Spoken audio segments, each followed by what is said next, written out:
every single person must have read. I think the guy sold close to 50 million books, I think. I'm not sure. It's probably even more than that. So this book ought to be a book that at one point in your life you have gone through. And the beauty about this book is not something that you just read and then maybe you read like 3 or 4 chapters in a day. This book it's actually designed a format where there is a couple of paragraphs or you can say paragraphs that it's kind of like a daily devotional that you read for 40 days. Yes. That it pertains to purpose. So yes. So it's going to be kind of challenging for us to thoroughly review this book because it has so much different aspects of the book. Because the way the book was originally designed, and even the author recommend that you take it one day for the next 40 days. So, so this is kind of like a 40-day journey for any man and any woman to discover his or her purpose in life. And he took it from a biblical perspective on how a man and a woman needs to understand his purpose, his calling, and live a fulfilled life here on earth. So I don't know if anyone wants to share bits and pieces or maybe something they got or what they learned from the book. Because for me, I have read the book before, and also our church went through the whole book. So I have a clear understanding of the book. So, but anything about purpose is very important. It's very important for us to discover our purpose. And the sad thing about today's church is that many people are in church today and they don't know their purpose. They do not have a clue. They are just living life the way an ordinary a man that is not even saved is living, or working 9 to 5, paying bills, doing all those things, but not purposeful with their life. Even me too, I'm trusting God that my first book will come out next year, God willing, and it flows in line with purposeful living. So that's what I want to share right now about this book. And if anyone else wants to say something, they can unmute themselves and they can speak. You are very correct. Because that book is not something that one has to rush. I started reading it, though I haven't gone far. I just said to myself that I have to start all over and take it one a day. So I agree with what you said. Yeah. So with this book, a lot of people have done Bible study groups with this, and they've gone through it for 40 days.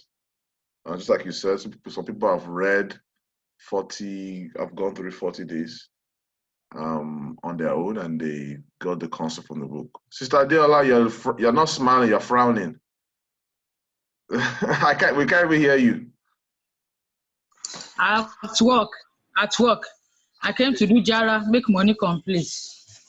You are Uncle Sam, eh? No, so now go they say we no pay due now.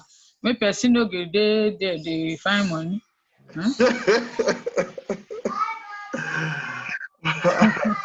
God will help us and deliver us from Uncle Sam. Uncle Sam. I don't go church. I don't come back. I can't do my special shift where they say make anybody where they free go do. Is it triple time you're getting now? Triple time? No, it's just that somebody that called out. I just And since I dey house, I know they do anything. Make I go do am. Look at you. You're looking so tired. Yes, now I'm at Iji Daji. So, On Sunday afternoon, but no. Listen. About daily alomasun. well, that's why it's just to give if you give your monthly dues, so we can buy what we need to buy and sell it and be free from Uncle Sam. Yeah, we're in the journey, we're in the process. We'll reach there. Amen. Okay, so were you able to go through the book? You see, the summary of the book is that if you don't know why you are here, forget it. We have missed, and that's why the essence and the purpose of life. Dr. Sunday Adelaja, it can give, and life is a school. It will give you a better, broader perspective about everything we do. We should always not forget the fact that we are not here for ourselves. We are here because of somebody, and the agenda of that person must be the core of anything we do. It must originate from that desire. And from what we have studied, we know that the love that God has for us made him to create us. So the only way we can reciprocate that love is for us also to be able to do his wish, so that he will be happy with us every time he look down on us. So when we know what the intent of the heart of God is for making us, and we're able to go ahead and live our life in such a way, fulfilling and making that purpose, so that we can make him happy. The book says God has emotions. He is jealous. He can be sad. He can be happy. He can be moved with passion, with love, So every of those emotions that describes the way we feel, God also have them. So if we are able to do everything that we do here on earth in such a way that will bring God that joy, will be the most of people that are happy. And I remember there was a place talking about the story of Hezekiah, asking God to increase his life. And the book was saying something like, if Hezekiah did not do what was pleasing in the sight of God, he couldn't have had any argument to ask God to extend his life, that he's not ready to die. So I was just looking, because I started reading, even when I got to job, I just continue, that if God should ask me this question, maybe that was why I was sad, that if you are to die today and you should hand over, what are the 5 core things you can use, strong argument that you can present before God? God, I can't go. You look at all this thing I've done. That God will reason with you and he will extend. And so, and the last aspect of that book that resonates more with me, even after you have known what the intent of God is for your life, you have known how you can serve with love, there is the issue of the timing. The time you have to do it, because sometimes people live as if we have all the time. We live as if everything is going to be forever. We don't have that sense of urgency to know that anything that comes to our mind, just like Sunday used to say, we'll be praying for God, and God, is this the right time? What to want? That if something comes to you as a spirit-filled person, your mind is renewed already. If it's going to benefit human being, if it's going to serve other, if it's going to make life, then you don't have any hesitation to be still saying, I'm waiting for other people's approval, because you will never get started. And you just must know that if there's anything that comes to your mind like that, you just have to start. And I was able to see myself in many ways that I've been procrastinating steps and things that I need to do. Immediately I saw that flyer that Sister Kenny posted about her business. Something just resonated with me that, Diola, can you see yourself? Some of those things you have put in pipeline there, you're saying you are waiting for the perfect time and you are still seeking. Maybe if you have done something, maybe, so I was using that as a reflection to what I'm supposed to be doing personally with my business or some other stuff that is going on. So for me, those are the 3 things that really, really came to me, and I believe that it should give us a better way of thinking and living our life, so that we don't just live as if life is forever. We live with a sense of urgency that something needs to be done and on time, because we don't know what is going to happen next. We don't know tomorrow. We don't always have all the time. And if we are told to give account, maybe I'm here now working now, if tomorrow comes and they say give account, you are no more here, or anything happen, I must be able to live without saying, please give me extra time, give me extra time. So purposefully making demand on our time to produce for us. And if I don't know if we have done our assignment on DSA's mentorship, this Take Your Life Back. I did that assignment, and it's also resonating with some of these things. There in so many ways that many of us who don't have a system that can help us to lay hold our life, so that we can totally will not become subservient or just be apologetic to things and happenings around us, or that when we begin to take our life, own our life, we will not allow anything to stop us from fulfilling the main cause and the main reason why we are here, regardless of how important they may look like. That purpose will be so strong and burning. It will be the one that will be propelling us to go and get things done. And what is done, we are not allowing any other thing. Our thought process is focused on only those things every day, every hour. When we wake up, we see it. It helps us, it pushes us to go and get things done. Let me stop here. These are some of the things that is making me look sad. And I thank you for giving us an opportunity to read the book. No problem with you. Thanks, Sister Kenny. I want to do things a little bit different with this book. Okay. This book review, because I think that we have to also be honest, because at the same time we are living the life, and then we are reading a book also. Of course, when you read this book, you'll be like, what have we done in our life? And at the same time, some of us have been following DSA for some time now, so we can't say that we don't know some of these things. So this book is kind of like a what do you say? It's kind of like bringing back to light what we have been hearing for the past 2, 3, 4 years. Those of us have been following DSA about living life purposefully. But I want us to talk about our challenges as it pertains to purpose, because if we just read a book and we just read a book club and okay, I read it, and then you go to the next book, to me that's not necessarily effective. You're just having a list of books you have read, but have those books changed your mindset? Are you now in the right path? Are you now in the right frame of mind? Are you now beginning to take a hold of your life, the remainder that is left, and now being purposeful with it?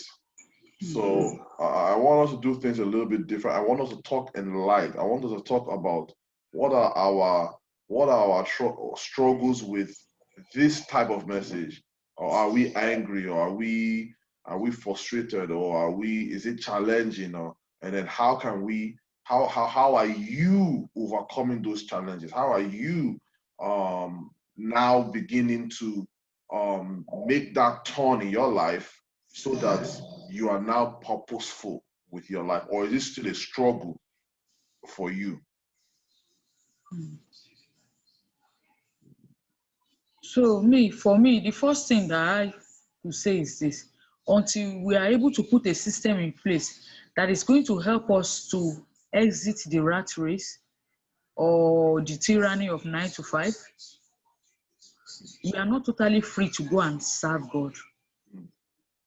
And that if we don't make it something that is important to us, as in to have a time frame that I'm going to, between now and 2021, I'm going to put a plan in place that I'm going to leave Uncle Sam, or I'm going to stop, I will have transitioned.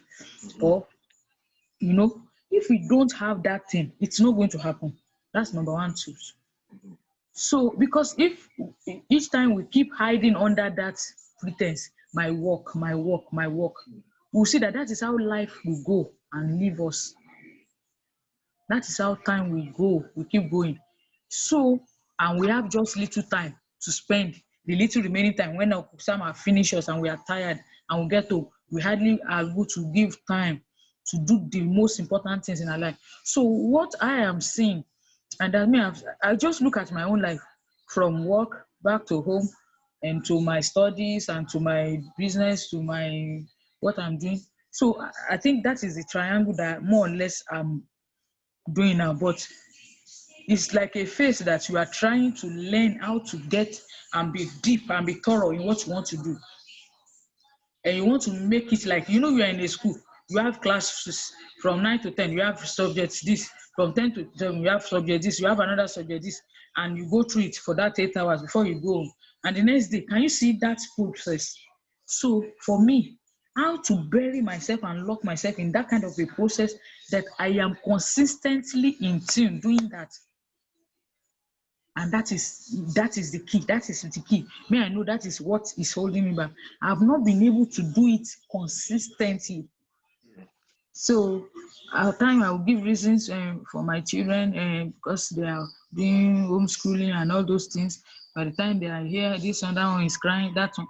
But regardless of every of those duties that I do as a mom, if I've not been able to so tell myself this and be able to mark out time to do what are the needful, and then I'm just telling God I'm not ready, or I'm just telling God that what He gave me as His purpose or the work that He handed over to me is not as important.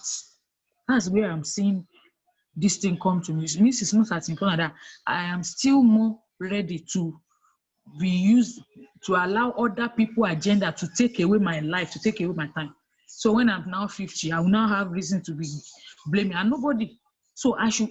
So there's a Chinese proverb that says, if you often blame others for something you have not started, if you blame yourself, then you are telling yourself the truth. So I am beginning to see a picture whereby every excuses for my non-performance or for my not getting to be the top player of wherever God has placed me, every excuse that I give today, I am the one.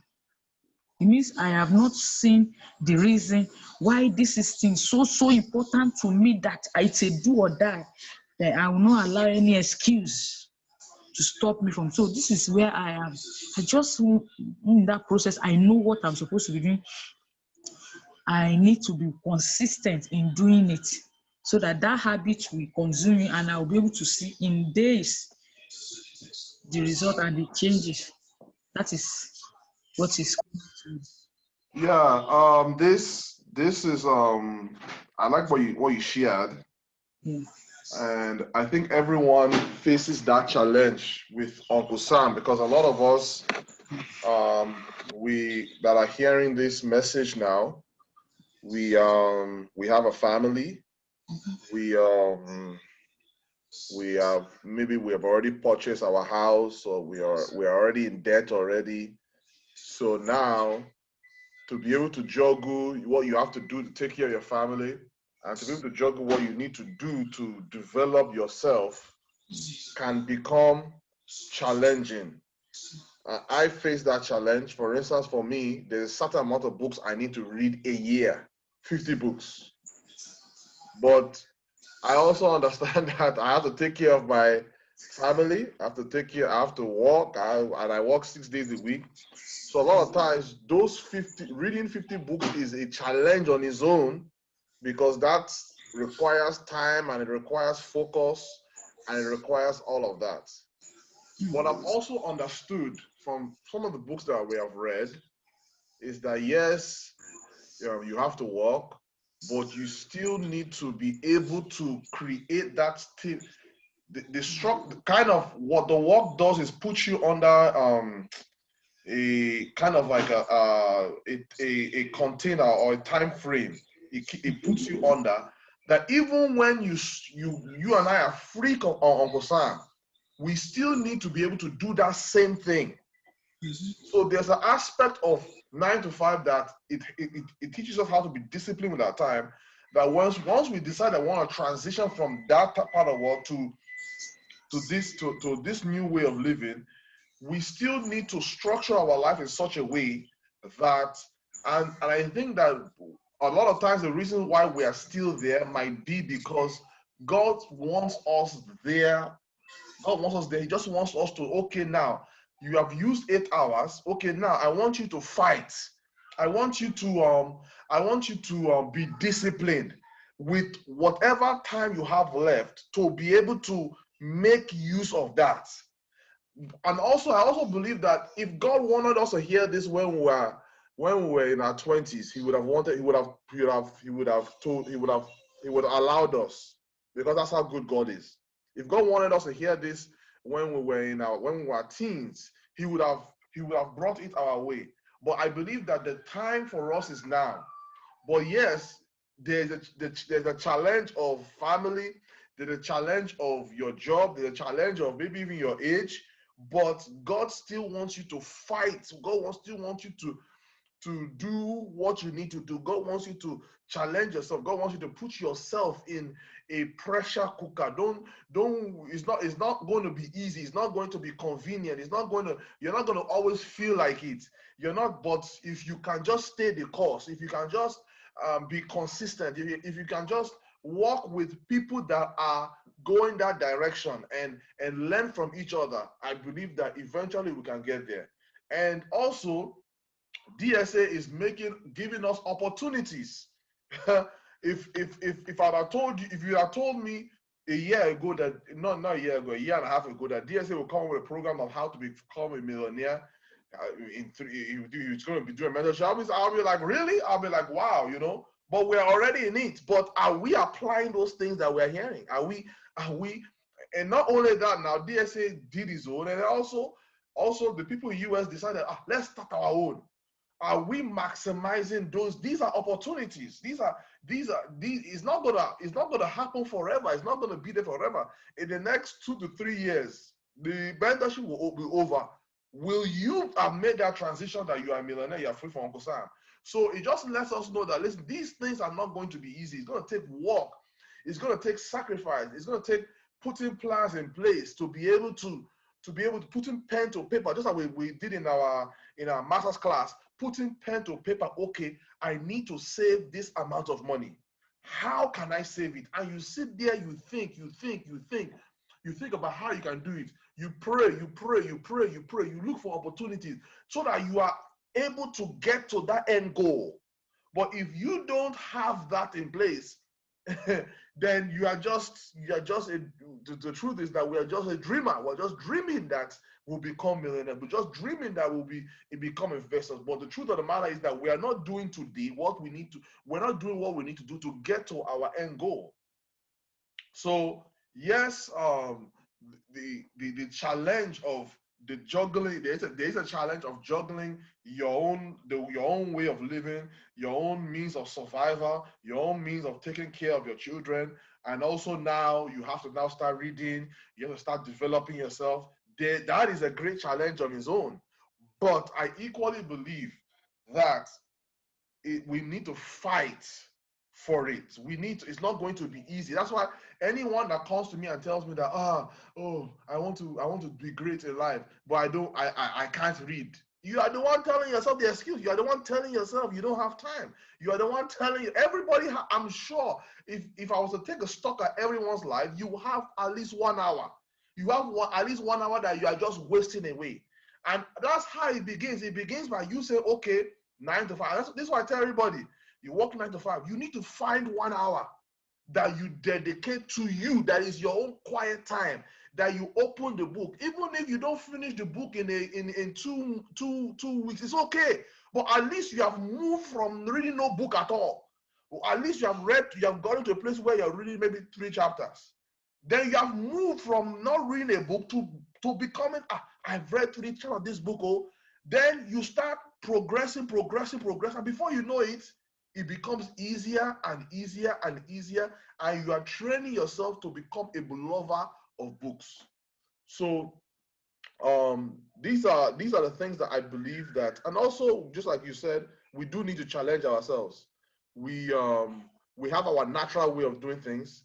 We have our just take it easy, it's okay, don't worry, the life, I have children, I'm a mother of 3, I'm a mother of 2, I'm a mother of, there's only so much I can do. But we need to put ourselves under pressure. And that's what I learned from, which book was that? I learned that from Growth by John Maxwell, that you have to put yourself under constant pressure. And he said that anything that they put pressure so that the treasures inside of you and I can come out. It's not going to come out by convenience. It's going to come out through constant pressure that we put ourselves under.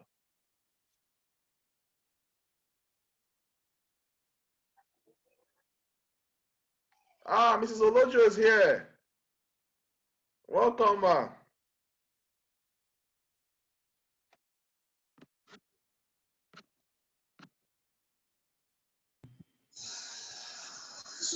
Oh, is she at work? She's at work. Hello, good evening. Good evening, Hello, ma. good evening. Good evening, ma. How are you doing? Longest while.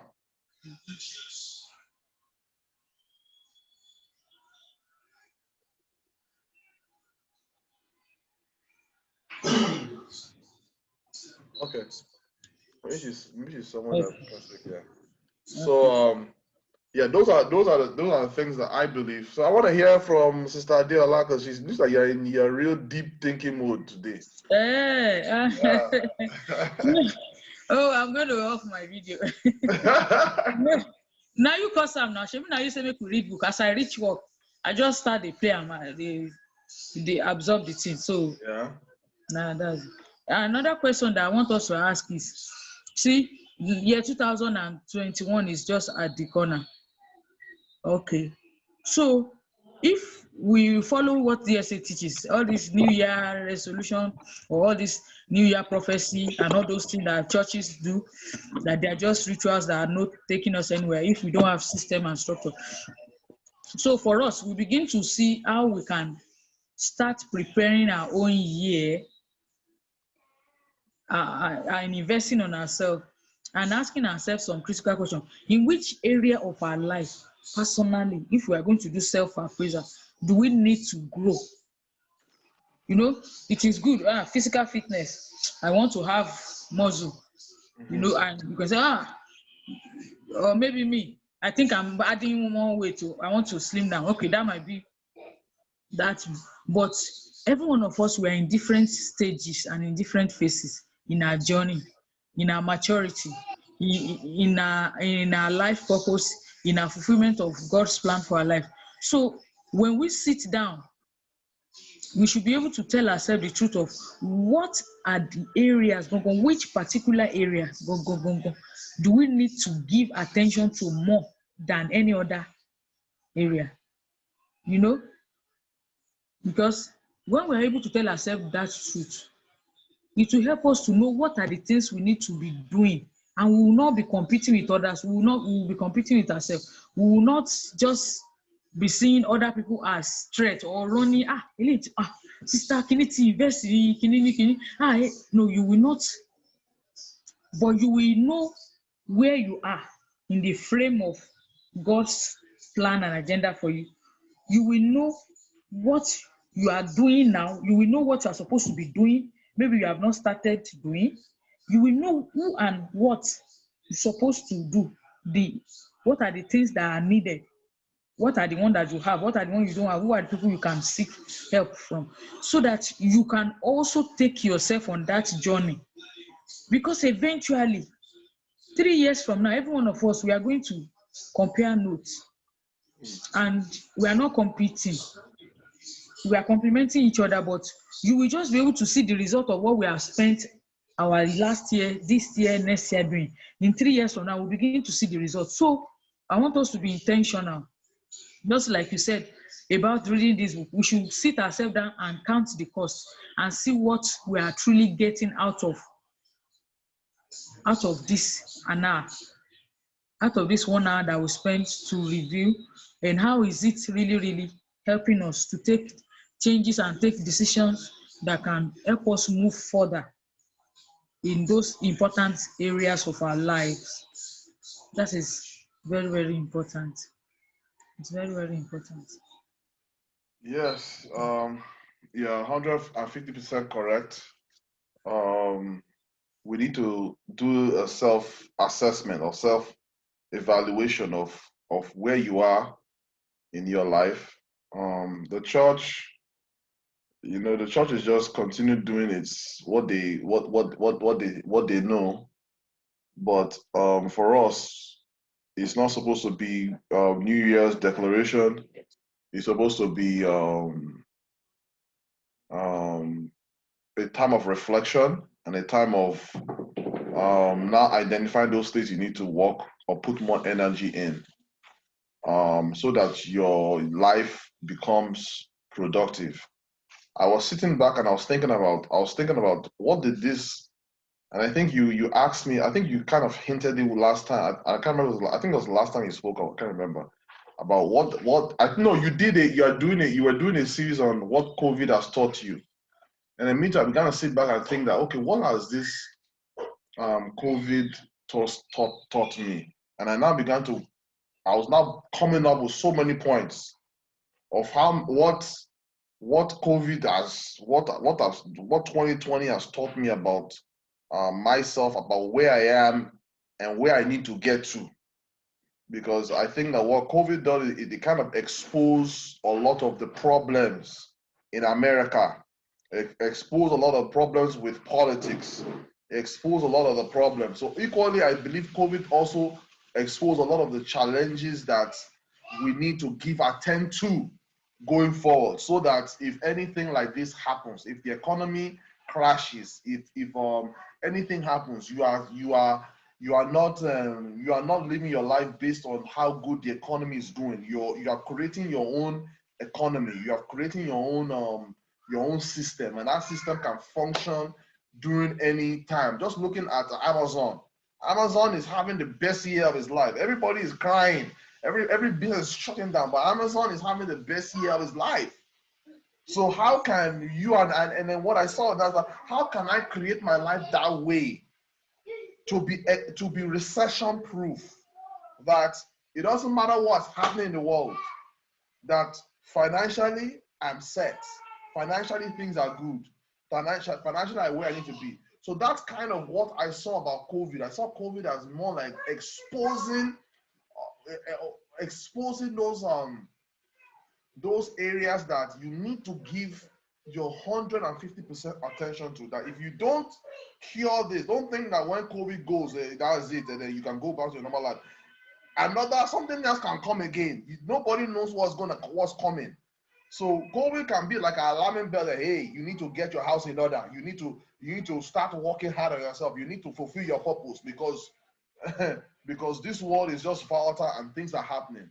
So, and that's why I feel like it's very important for us. That's why I will highly recommend the master's class. That book that we are reading, we need to take it seriously.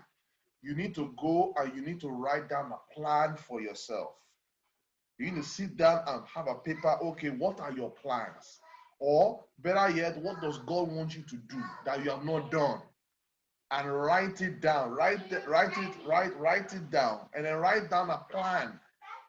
And write down also what it will cost you. What do you have to give up to accomplish those things? And you need to now, and then you come on Friday and you present it to the group, so that I know the things that Sister Adela needs to be doing. Sister Adela knows the things I'm supposed to be doing. Sister Kenny knows the things I'm supposed to be doing. I know the things she's supposed to be doing. Everyone knows everything. So it's kind of like an accountability partner. So then guess what? After some time, maybe every month we come back and we say, hey, okay, you are, and it's not like I'll just read my list to you. You will have my list, and I will have your list. So therefore, we'll just be looking at each other. Okay, Sister Kenny, I've seen your list. What's going on? So then you that can be a means of pushing you, not allowing you just to remain the same, so that in the next 3 to 5 years, you are a high flyer, you are fulfilling your purpose, you are being a blessing to your generation, you are impacting lives to the glory of God.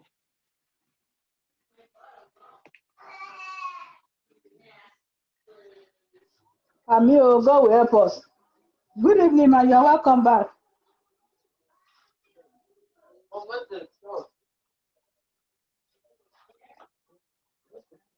Sorry?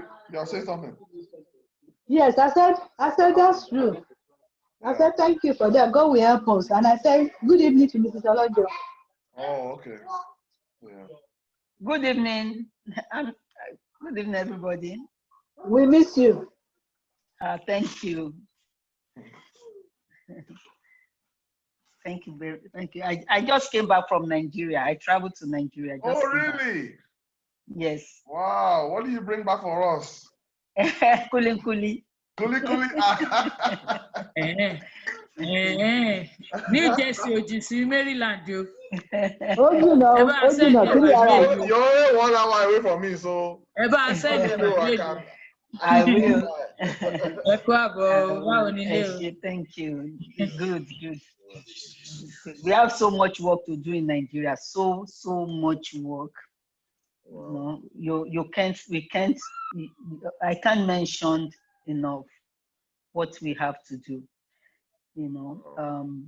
Getting home, the first 2 days I was so depressed. I was just so depressed. But the 3rd day, now I said I have to summon myself and just see what I can do. Anything you say you want to do, compared to the problem, it's like you're just dropping, drop of water in a big ocean. It is so bad. Wow. Is it the road you want to talk about? The people, seeing people. When I buy something, I cannot even take change from them. I can't, because you will just look at, and there's so many people, and it's all over the place. It's not only, the area you are. So even when you go to Lekki, because I traveled to Lekki to see some homes there, after the Lekki environment, the moment you get to the main road, they are bad. So everywhere is really bad, and people are hungry. People are hungry. People are just. It's like I just looked. I said the government. Before I used to think, okay, we have problems too, but I mean the masses. But the government has abandoned everyone. They have abandoned everything. People are suffering. You can't imagine it. It's terrible. I traveled to Ogun State, same problem. I went to Shagamu. People are like living in poverty.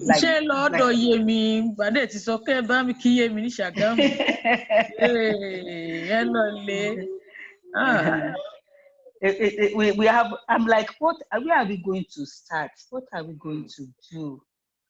What are we going to do? What are we going to do?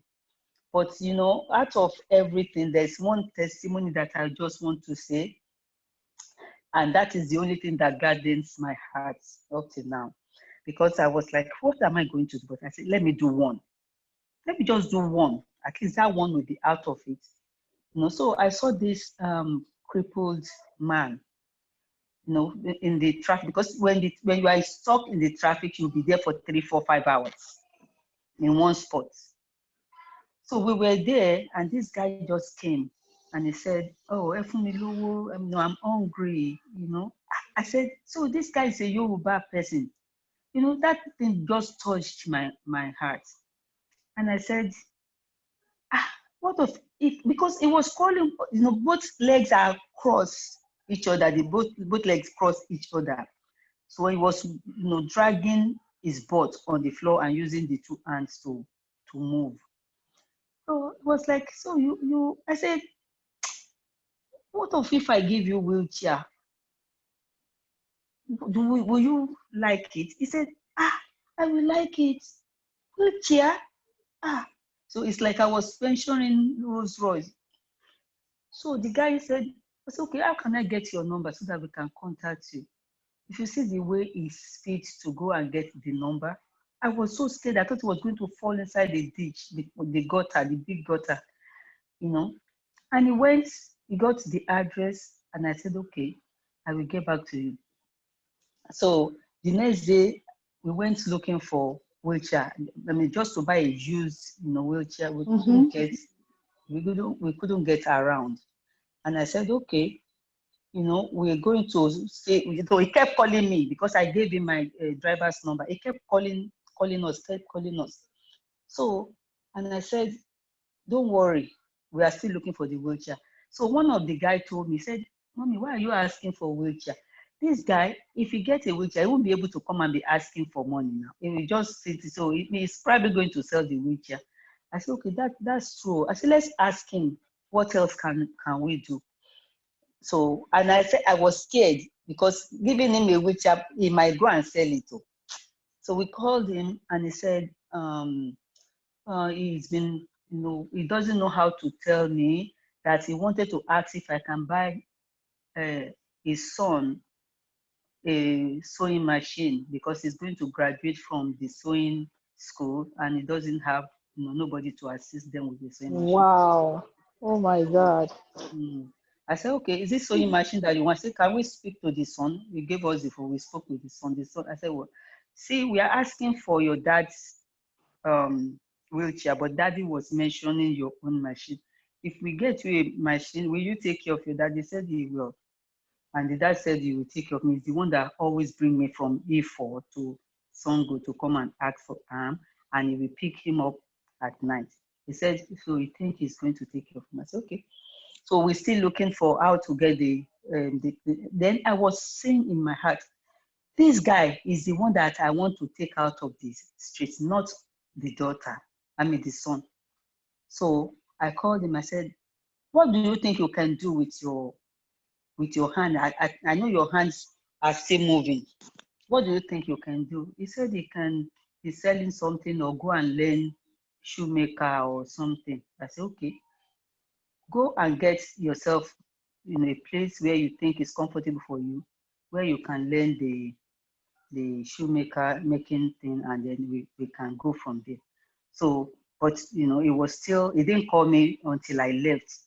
But I have his contact number and I've been talking to him to get everything so that we can situate him in a place where he can be working, and then his son will be helping him also. And this morning I was just thinking, I said, wow, I've gotten another family again. I was like, God, why are you giving me different kinds of families? Because the guy he was just talking to me like he has known me for a long time. He will just come, and this guy, he will be like, maybe age 45, and he'll be like, mommy. I'm like, no, I'm not your mommy, but he's very, very, very extremely happy, like, like he's talking to God. So I just say what little thing can do in the past, because I was overwhelmed. I'm like, where am I going to start seeing all these problems? From one, let me just do one, and then that ends up to be the work that God has given it to me, and I'm really happy, even though I thought I cannot do anything. It's really, really it makes me happy, makes me happy that I'm getting that man out of the streets, out of danger. Because if you see where he stands asking for arms, very risky. And government, nobody, if they are not even taking care of people that are able, not to talk of people that are disabled, those people, they don't even have hope in Nigeria. They don't have hope. So I said, let me share with you people that I have family, I have new family. That is a great, in fact, that really ties into what we are saying as it pertains to purpose, because I believe that you have found your purpose. I really do. As you're speaking, I feel like you have found your purpose, and yeah, you cannot help everybody, but you are helping one, and that's what God wants you to do. God wants you to start with one. And my prayer for you is that God Almighty will take you to a place where you can help thousands upon thousands. I really believe so. I believe that you have found what gives you life. You have found what gives you joy. You have the ability to meet someone, and all of a sudden you become you become close family with them. So that is a calling. That's a and I'm going to give one other testimony. Yeah. I don't know, maybe if it's Sister Kenny or Sister Diola that sent that thing to me about the Otedola 4 levels or something like that. Somebody sent it to me. So it was me that sent it to you. Okay. So I think it was yesterday. So I was just looking and I'm like, God, what is this? Is this am I hypnotized?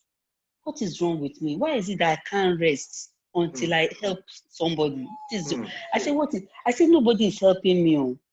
And I have this urge that I have to, unless if I don't see them that they have needs, I won't be able to rest. I said, God, what is all this? While I was just saying that, the text came, that message came. And normally I don't usually read people's, when they are sending all those things, because I don't have too many time to be reading all those things. But that thing just came and I opened it up. And that was where I read about Otedola. And my answer just came straight. That since that is the only thing that gives you joy, so why are you complaining? So I said, God, you are just so awesome. Yes. You are just so awesome. You know? Yes. So, and then I want us to know that our God is faithful. Everything that we are learning from DSA, you know, I think they're working. I think they're working. And I've seen, you know, because I put them into action. If I learn anything, I always put it into action. I practice it and see, and they are really working. You know, and my son that I went to him, pick him up. He was with me for 2 weeks, the whole 2 weeks. Everywhere I went, the party, everything, I took him. So if you see how this boy, if a fly want to cross my way, he can die there. Wow. He can die there. So that is how much love God has put into his heart for me. So, you know, when you are just doing your own, you don't know what God has for you. So we should not neglect all these things that we're learning from DSA. I think they are good. It's God that has, you know, put all this into him so that it can spread to every one of us. So I just want to give the testimony because we don't have any church that we are going to give testimony. This can be your church. This is my church, so that's why I'm giving my testimony, and I'm so excited, you know, to be able to say it out because it has been in me all this while. So I just want to thank God, and I saw, I don't know if Sister Kenny wants me to say anything. So I saw Sister Kenny's son, who was so happy. I mean, I didn't see him. I'm sorry. I called him twice. I called because I was unable to see him. I wanted to see him, but we couldn't make the plan work. The boy was so happy, you know, very happy. You know, God is moving. God is moving. That's good. Thank you so much for sharing. Yes. Okay, ọ̀rọ̀ lẹ jùlẹ̀ o. Gbogbo àwa tá a fa Amẹ́ríkà àforípamọ́ àmọ̀ pé set up ni. You don't know that. When you said this, something is overwhelming. Every one of us, wherever, just go and count your accounts. Share go and do all your investment. Know that you still have an assignment at home. You have work to do. That is why, you know what I just saw? I just remember Nehemiah when you were narrating that audio. That Nehemiah was living fine. They carry cup for king. You know, he's in the White House. Having all the king, President Biden, kí ló máa jẹ láàárọ̀ yìí, àti gbé gbogbo. But tó gbọ́ report yẹn báyìí. President gan mọ̀ pé nǹkan ti wrong pẹ̀lú bọ̀bọ̀ yìí. He could not, he was sad. So what you have just enumerated is just like every one of us, we are in this setup. Everything that is not working in Nigeria, be Dr. Sunday Shimanso. When we really want to sort of love, we cannot preach love until we take just one bit verses on him we can do and begin to do it. That's the only way. And when we look at government is not doing this. We are forgetting that you cannot give what you don't have, and that is why I am thankful to God that this EndSARS that happened, it has set a political platform for the 2023 that it cannot be business as usual. Do you know why? Many of us think our politicians will fix problem. They don't have light, they don't have love, they don't have what we have. And with the church, we have been told, you know, it is not for the born again. You just go and preach and pray for revival to happen. We don't know that even Nehemiah, he eventually became the governor in Jerusalem. Why? He accepted responsibility. He kept shifting it. All the Muslims, we want to go post, and we now say Islam, what have you, Nigeria. So every one of us has a part to play.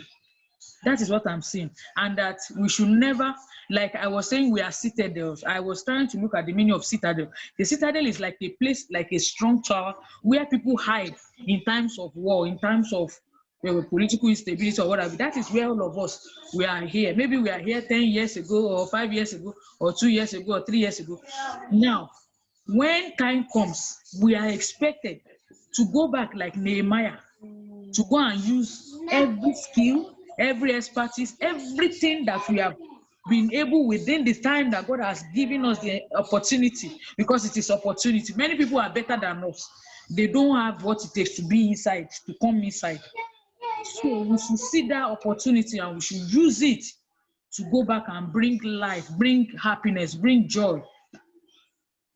And that is the only way we can be happy and we can be truly fulfilled. When we, that is talking about showing love, relationship, and that is the currency of the spirit. That is all our life should revolve around people. Our presence, our ambience, everything around us can bring people closer. Without even, you don't even look for a political post, but people see you, they just get attracted to you. They don't know why. They are just seeing that you are the people, friendly, everything, ready to help, eager to listen, everything about you. That is the level, that's the phase we are going to. And we should never think that, I can't do it. We should never write ourselves up. We should never write ourselves up. So it might even take us into the core of politics. Me, I'm prepared.